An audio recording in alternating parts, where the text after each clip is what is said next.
Hi, I'm Ken Kutzel from Geneva College, and my goal in this video is to briefly cover dominant and recessive traits under Mendelian genetics and why that works on a biological level the way it does. So first, what are dominant and recessive traits? Well, Mendel, who was an Augustinian monk working in the 1850s, basically made genetics a field by himself. And he worked with pea plants. And his classic characterization, he said that the round pea was big R, and the wrinkled pea is little r. And that this big R gave the round trait, and this little r gave the wrinkled trait. Now Mendel said that everyone has genes. And for every gene you have two alleles. In other words, you have two of these letters. So you can have any combination of big R, big R, big R, little r, or little r, little r. And Mendel said that the big R wins out. So it's obvious that when you have two of the big R's, you'll get the big R trait. And when you have two little r's, you'll get the little r trait. But the one I've always found more confusing is when you have one big R and one little r, the big R wins out. In other words, it's the dominant allele, and this is the recessive allele. So you still get the dominant trait. So these alleles are called the genotype, the type of gene, because you have two alleles that make up your gene.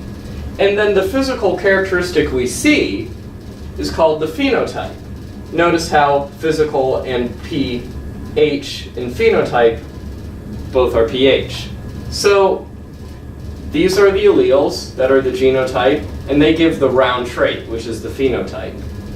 But again, the confusing one is, why is one dominant R and little r, one recessive R, create the dominant trait? Why isn't it a mixture? Or why isn't it the wrinkled trait sometime?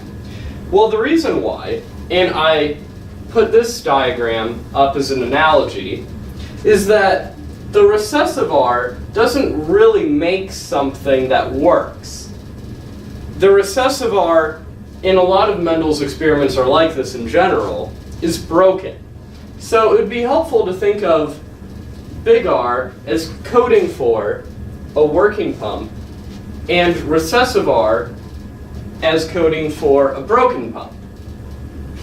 So again, this codes for a broken copy of this. This is a broken allele version of what this is. If you have two of the dominant, you can still inflate your basketball or have your pea be round. If you have two of your recessive, you can't because they're both broken. That makes sense. But if you have one dominant, one working, and one recessive, for the body's needs, and in this analogy as well, as long as you have one working, you'll get the dominant trait.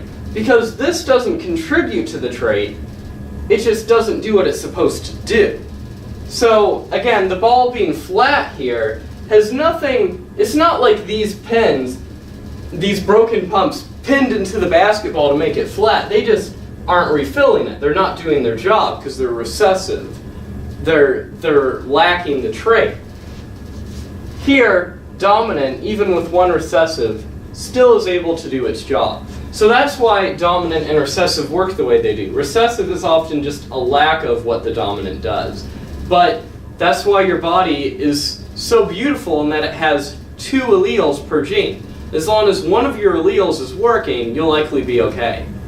I attached an objective sheet and some questions on this YouTube link. So if you have any questions, feel free to ask me in any shape or form. And I look forward to being on John Carroll campus soon. Thanks, and have a good evening.